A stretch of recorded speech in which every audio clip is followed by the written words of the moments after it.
This is chapter number 4 of your English reader book. Name is Dear Ema. ईमा जो है इसमें वो 3 months की लड़की का नाम है। इस चैप्टर में आप ये पढ़ोगे कि इंटरनेट जो है जिसमें आप सर्च करते हो, इन्फॉर्मेशन गैदर करते हो या काफ़ी कुछ सीखते हो, उसमें आप किस तरह से अर्निंग भी कर सकते हो या कुछ प्राइज़ भी जीत सकते हो। आपको मैं बता देती हूँ कि इस चैप्टर के चैप्टर में कौन कौन से कैरेक्टर्स हैं।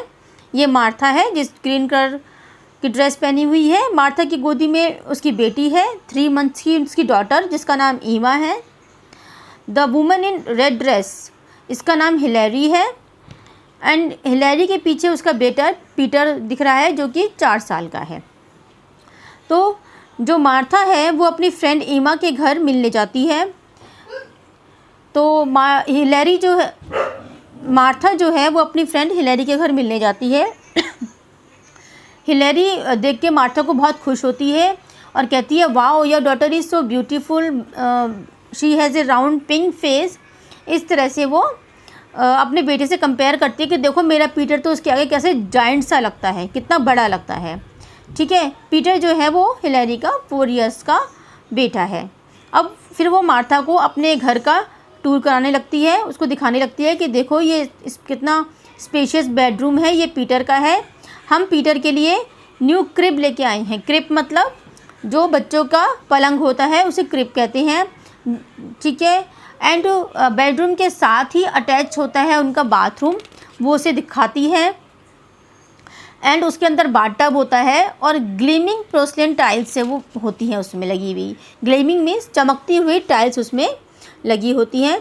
इस तरह से वो अपना टूर कंटिन्यू करती है और मार्था को अपना घर दिखाती है। मार्था हिलेरी को फॉलो करती है और हिलेरी जो है अपने घर का टूर करा रही है उसे। वो दिखाती है कि देखो ये प्ले एरिया है, यहाँ पे पीटर के कितने सारे टॉयज़ पड़े हैं और इसको तो बहुत टॉयज़ लेके आने पड़ते हैं इसके, बिकॉज डेली ये कुछ ना कुछ ब्रेक कर देता है। मार्था वो सब देख रही होती है लेकिन उसका माइंड में कुछ और चल रहा होता है। वो अपने हस्बैंड जॉन के जॉब के बारे में सोच रही होती है जो कि डेंजर में होती है, जो उसको लगता है कि शायद अब उसको वो जॉब से निकाल दिया जाएगा बिकॉज़ उसकी जो कंपनी है वो क्राइसिस में जा रही है, यानी कि उसकी कंपनी में कॉस्ट कटिंग की जा रही है क्योंकि कंपनी लॉस में जा रही है। तो वो ये सोचती है कि इतने फैंसी टॉयज़ तो मैं अपनी बेटी ईमा के लिए अफोर्ड ही नहीं कर सकती। वो सोचती रहती है और इधर हिलेरी मार्था को अपना घर दिखाती रहती है। उसको वो एरोप्लेन दिखाती है। पीटर पूछता है उससे कि आपके पास है इस तरह का एरोप्लेन, तो वो मना कर देती है कि नहीं, ईमा तो अभी बहुत छोटी है, वो इस तरह के टॉय से अभी नहीं खेलती। जब वो घर वापस आती है तो वो पीटर के रूम के बारे में, उसके टॉयज़ के बारे में और उसके क्रिब जो उसका पालना होता है या उसका जो बेड होता है उसके बारे में सोचती रहती है और अपनी बेटी को देखती है और उसको गिल्टी फील होता है कि हम तो इसके लिए इतना कुछ अरेंज नहीं कर सकते बिकॉज़ जॉन की जो सैलरी है वो इतनी ज़्यादा नहीं है कि हम इसके लिए इतनी लग्जरी आइटम्स ला सकें। तो इस तरह से वो अपनी सारी जो प्रॉब्लम्स हैं वो जॉन के साथ शेयर करती है कि हम कुछ कर सकते हैं अपनी सिचुएशन को इम्प्रूव करने के लिए। तो जॉन कहता है कि अभी तो कुछ हो नहीं सकता बिकॉज़ कंपनी जो है वो फाइनेंशियल क्राइसिस से गुज़र रही है।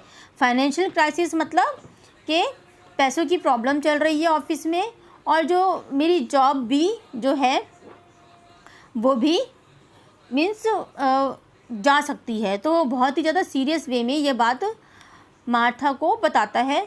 मार्था's हार्ट सैंक, मार्था का दिल डूबने लगता है। डूबने मतलब वो थोड़ी परेशान हो जाती है, घबरा जाती है कि ये सोचकर कि अब आगे क्या होगा, और वो पूरी रात सो नहीं पाती है।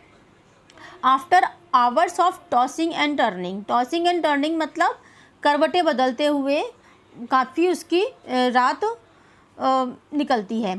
फिर वो फाइनली खड़ी हो जाती है। ठीक है, और जॉन जो उसका हस्बैंड है उसका लैपटॉप लेकर बैठ जाती है। मॉर्निंग में उसका डेली का ये रूटीन होता था कि उठने के बाद वो डेली लैपटॉप लेके बैठती थी और काफ़ी कुछ इंटरनेट पे सर्च करती रहती थी, रीड करती रहती थी और उसकी एक डायरी थी, उसे अपडेट करती रहती थी। थोड़ी देर लिखने के बाद अपनी डायरी में अपनी फीलिंग्स, उसे थोड़ा बेटर फील होता है। तो जैसे ही वो लैपटॉप को शट डाउन करने वाली होती है, तभी उसकी नज़र पड़ती है एक आर्टिकल पर।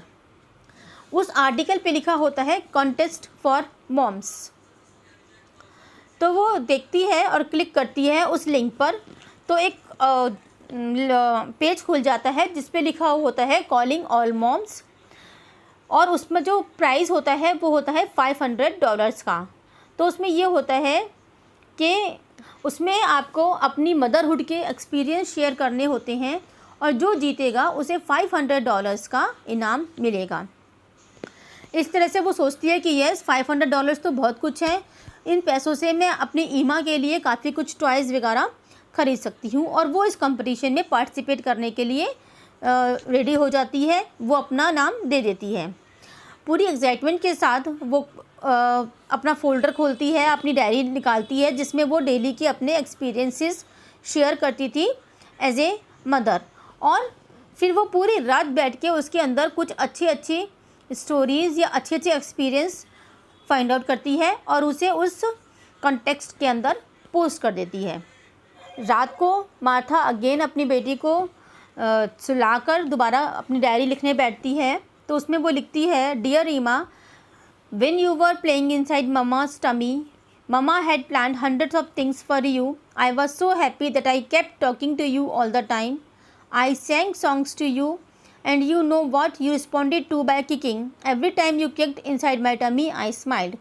तो वो ये बात शेयर करती है कि मार्था, जब तुम मेरी टमी में थी तो मैं तुम्हारे लिए बहुत कुछ प्लान करती थी, तुमसे बातें करती थी, और तुम मुझे किक करके रिप्लाई भी करती थी।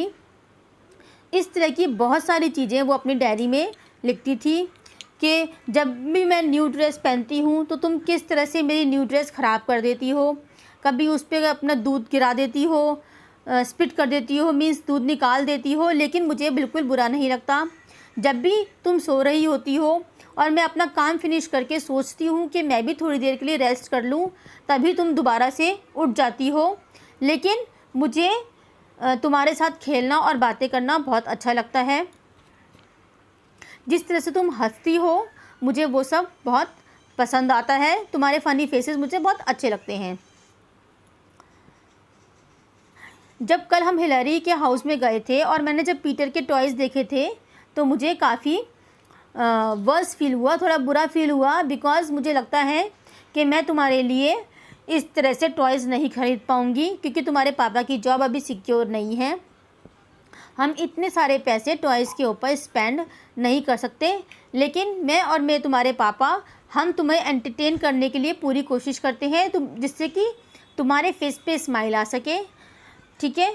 तो इस तरह से वो अपनी सारी जो फीलिंग्स हैं वो उस डायरी के अंदर नोट करती है और कहती है कि जब तुम बड़ी हो जाओगी तो तुम्हें रियलाइज़ होगा कि जो लव और अफेक्शन तुम्हारे पेरेंट्स ने तुम्हें दिया है वो कितना ज़रूरी था तुम्हारे लिए। लास्ट में वो लिखती है, लव मम्मा। तो इस तरह से डेली अपनी फीलिंग्स मार्था डायरी में शेयर किया करती थी। अपने लेटर को वो फाइनली एडिट करती है और पोस्ट कर देती है। फिर वो कंपटीशन के बारे में बिल्कुल भूल जाती है, क्योंकि 1 वीक तक कुछ होता ही नहीं है। फिर आफ्टर 1 वीक उसे एक ईमेल आता है, और जैसी वो ईमेल देखती है तो उसको क्लिक करती है, ओपन करती है, और she had won the contest, यानी उसकी जो स्टोरी थी या उसके जो एक्सपीरियंस थे वो सबको बहुत पसंद आती है और वो उस कॉन्टेस्ट को जीत जाती है। वो बहुत खुश होती है, ईमा को अपनी गोदी में लेती है, हग करती है और खूब डांस करती है। ईमा भी खूब हंसती है, उसे बहुत अच्छा लगता है। तो दोबारा से मार्था ईमा से कहती है, अब मैं तुम्हारे लिए बाथटब और न्यू टॉयज़ लेके आ पाऊँगी, जो वो बातें तो करती थी, लेकिन ईमा को कुछ समझ तो आता नहीं था, क्योंकि ईमा तो बहुत छोटी थी, लेकिन फिर भी मार्था उससे ऑल टाइम बातें करती रहती थी। फिर मार्था को रियलाइज़ होता है कि क्यों ना वो अपने राइटिंग स्किल्स के थ्रू कुछ अर्न करे, कुछ सपोर्ट करे अपनी फैमिली को। तो वो एक ब्लॉग स्टार्ट करती है अ मॉम्स डायरी, जिसका नाम होता है अ मॉम्स डायरी, और वो डेली उसके अंदर कुछ ना कुछ पोस्ट करती थी। धीरे धीरे उसके फॉलोअर्स बढ़ जाते हैं, लोगों को उसकी राइटिंग्स, उसकी जो एक्सपीरियंस है वो पसंद आने शुरू हो जाते हैं, और एक पब्लिकेशन हाउस जो है वो उसके टैलेंट को रिकॉग्नाइज़ करता है और उसके लिए एक उसकी बुक पब्लिश करने का मन बना लेता है, उसको बुक पब्लिश करने के लिए कहता है। इस तरह से जो मार्था है वो एक ऑथर बन जाती है। Soon she was earning enough to comfortably afford everything Emma needed. धीरे धीरे वो इतना कमाना शुरू कर देती है कि वो ईमा की नीड्स को फुलफ़िल कर सके, उसकी ज़रूरतों को पूरा कर सके।